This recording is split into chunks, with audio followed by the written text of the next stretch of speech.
내 이름은 김정희. 올해로 72살이야. 사람들은 나를 성민이 어머니라고 부르지만 나도 한때는 그냥 정이였던 때가 있었어. 젊을 때부터 동네 분식집을 운영하며 홀로 성민이를 키워냈지. 새벽 5시에 일어나 반죽을 만들고 밤늦게까지 설거지를 하던 그 긴 세월들. 손가락 마디마디에 밴 기름 냄새와 무릎에 스며든 습기가 내 청춘의 전부였어. 그래도 견딜 수 있었던 건 언젠가는 편히 쉴 수 있으리라는 희망 때문이었지. 수십 년간 한 푼 두 푼 모은 돈으로 작은 아파트를 장만했을 때 나는 정말 행복했어. 이제 진짜 내 집이구나 싶어서 밤새 눈물을 흘렸거든. 그런데 성민이가 결혼하고 아이들이 생기면서 함께 살게 되었을 때 뭔가 달라지기 시작했어. 처음엔 좋았지.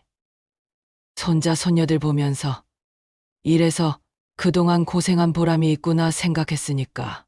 하지만 며느리 지연이가 맞벌이를 핑계로 집안일을 하나둘 나에게 맡기기 시작했어.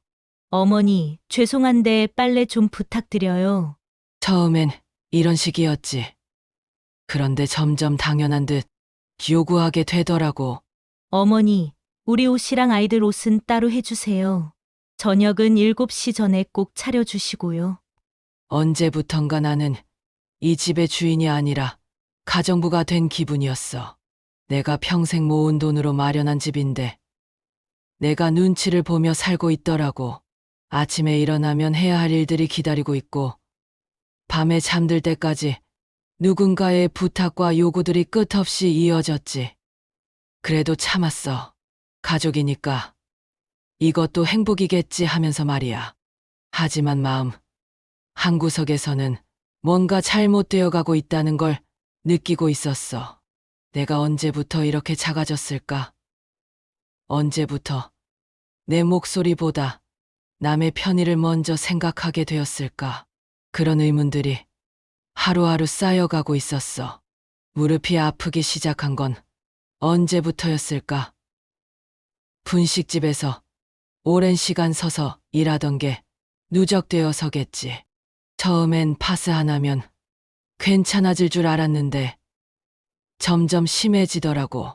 계단 오르내리기도 힘들어지고 밤에는 아파서 잠도 제대로 못 자겠어. 병원에 갔더니 의사 선생님이 심각한 얼굴로 말하시더라고. 인공관절 수술을 해야겠습니다. 순간 머리가 하얘졌어. 수술이라니. 70이 넘어서 무슨 수술이야. 무서웠지만 더 무서운 건 가족들 반응이었어. 집에 와서 성민이한테 얘기했더니 첫마디가 뭔 줄 알아? 엄마, 수술하면 집안일은 누가 해요? 내가 아픈데 내가 수술을 받아야 하는데 걱정하는 건 집안일이야. 그 순간 가슴이 콱 막히더라고. 수술 당일 아침 나는 혼자 택시를 타고 병원에 갔어. 지연이는 회사에 중요한 회의가 있어서라고 했고 성민이는 아이들 학원 보내고 갈게요라고 하더니 끝내 오지 않았어. 수술실 앞 대기실에서 혼자 앉아 있는데 옆에서 다른 환자 가족들이 걱정스러운 목소리로 서로를 위로하는 소리가 들렸어. 엄마, 괜찮을 거예요. 아버지, 힘내세요. 그런 따뜻한 말들이 내 귀에는 너무나 부러웠지. 수술실 문이 열리고 내 차례가 되었을 때 간호사가 물었어. 보호자분은 안 계세요? 나는 괜찮다고 혼자 온 거라고 대답했지만 목소리가 떨렸어. 마취가 되기 전까지 천장만 바라보며 이렇게 혼자 죽으면 어쩌나 하는 생각이 들었어. 깨어났을 때도 혼자였어. 간병인 아주머니가 가족분들 연락 안 되시나 봐요. 라고 하는데 창피해서 대답도 못했어. 그날 밤 병실 창문으로 보이는 어둠 속에서 나는 결심했어. 이제 더는 나를 이렇게 소모품처럼 두지 않겠다. 일주일 만에 집으로 돌아왔을 때 지연이가 현관에서 한 첫마디가 뭔지 알아? 어머니, 내일부터 집안일 가능하세요? 안부 인사도 없고 많이 아팠는지 걱정하는 말도 없이 말이야. 나는 아직 다리를 절뚝거리며 걷고 있었는데 며칠 뒤 거실에서 쉬고 있는데 안방에서 성민이와 지연이가 나누는 대화가 들렸어. 문이 살짝 열려 있었거든. 엄마랑 같이 사는 게 너무 답답해. 우리 생활도 제약되고. 지연이 목소리였어. 그러게 친구들도 못 부르고 우리끼리만의 시간도 없고 성민이가 맞장구 쳤지. 차라리 전원주택이나 요양원 같은 데 생각해보는 게 어때? 엄마도 또래들이랑 지내시는 게 좋을 수도 있고. 그 순간 내 다리에서 힘이 쭉 빠지더라고. 벽에 기대서서 가슴이 미어지는 걸 참아야 했어. 내가 짐이구나.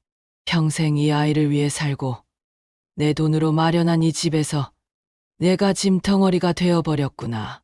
그 밤 잠이 안 와서 부엌에 물 마시러 나갔는데 냉장고에 붙어있는 우리 가족 사진이 눈에 들어왔어.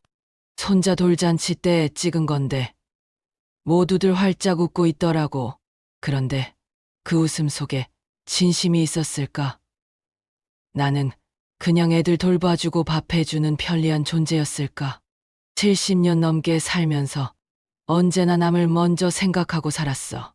남편 없이 성민이 키우느라 내 청춘 다 바쳤고 분식집 운영하느라 내 건강 다 갈아 넣었지. 그리고 지금까지도 이 가족을 위해 내 모든 걸 쏟아붓고 있는데, 아, 이게 내 인생의 마지막인가 싶어서 한참을 울었어. 하지만 울고 나니까 오히려 머릿속이 맑아지더라고. 이렇게 살 수는 없다는 생각이 확실해졌어.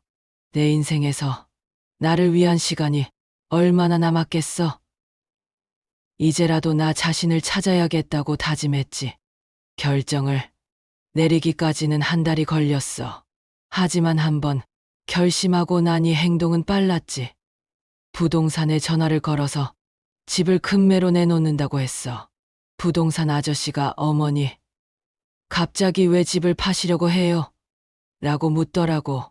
나는 그냥 이사를 가야 해서요라고만 대답했어. 서류에 도장을 찍는 순간 참 복잡한 기분이었어. 이 집을 마련하려고 얼마나 고생했는데 새벽부터 밤늦게까지 분식집에서 일하며 푼푼히 모은 돈으로 산 집이야. 그런데 지금 이 집에서 나는 남의 눈치만 보며 살고 있으니까 인터넷으로 찾아본 바닷가 마을의 작은 주택이 마음에 들었어. 사진으로 본 이 앞마당에 작은 텃밭도 있고 바다까지 걸어서 5분 거리더라고. 전세금도 적당했고 전화로 집주인 아저씨랑 통화해보니 좋은 분 같아서 바로 계약했어. 성민이네 가족이 제주도 여행을 떠난 사이에 이사 준비를 했어. 짐을 싸면서 내 물건이 얼마나 적은지 새삼 깨달았지. 평생 남을 위해 사느라 정작 내 것은 없더라고. 낡은 옷가지 몇 벌, 몇 권의 책, 그리고 분식집 시절 사진들. 그게 내 전부였어. 여행에서 돌아온 성민이가 집이 팔렸다는 소식 듣고 얼굴이 하얗게 되더라고. 엄마, 갑자기 왜 이러세요? 저희 어떻게 하라고요? 지연이도 당황해서 어머니, 이럴 거면 미리 상의를 하시죠. 그때 나는 차분하게 말했어. 이제 너희도 독립할 시간이야. 그동안 나한테 했던 것처럼 알아서 해. 성민이가 울먹이며 엄마, 농담이시죠? 라고 하는데 나는 이미 마음을 굳혔거든. 30년 넘게 너를 키우고 지금까지 너희 가족 뒷바라지하며 살았어. 이제 내 남은 시간은 나를 위해 쓰고 싶다.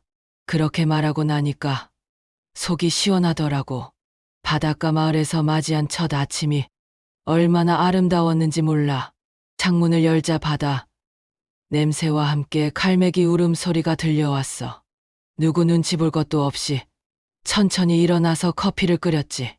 내가 마시고 싶을 때, 내가 원하는 만큼 말이야. 작은 식탁에 앉아 바다를 바라보며 커피를 마시는데 이런 평범한 순간이 이렇게 소중할 줄 몰랐어.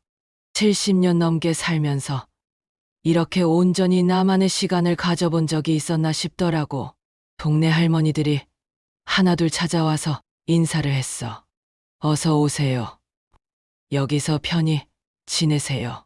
따뜻한 말들이 고마웠지. 마을 이장님은 텃밭 가꿔보시라며 씨앗도 몇 개 주시더라고. 처음으로 내 손으로 내 텃밭을 만들어 봤어. 상추도 심고 깨잎도 심고. 흙을 만지는 게 이렇게 기분 좋은 일인 줄 몰랐어. 분식집에서는 늘 기름 냄새만 맡고 살았는데 이제는 흙 냄새와 바람 냄새를 맡으며 살 수 있으니까. 몇 달 뒤 성민이가 찾아왔어. 차에서 내리자마자 울먹이며 엄마, 이제야 엄마 마음을 알겠어요. 정말 죄송해요. 라고 하더라고. 그래도 나는 담담하게 대답했어. 고마워하지도 미안해하지도 마. 이제 내 삶은 내 거야. 너희는 너희끼리 잘 살아. 그게 나에 대한 진짜 효도다. 성민이는 한참을 울었어. 그 모습을 보니 마음 한구석이 아프긴 했지만 후회는 없었어. 이제 나는 누구의 어머니, 누구의 며느리가 아니라 그냥 김정희로 살고 있어. 아침에 일어나면 텃밭에 물을 주고 동네 할머니들과 차 한잔 마시며 수다 떨고 저녁에는 바닷가를 산책해. 이런 소소한 일상이 나에겐 가장 큰 행복이야. 가끔 서울 생각이 날 때도 있지만 이곳에서의 하루하루가 너무 소중해. 비로소 내 인생을 살고 있다는 기분이야. 72살. 이제라도 늦지 않았어.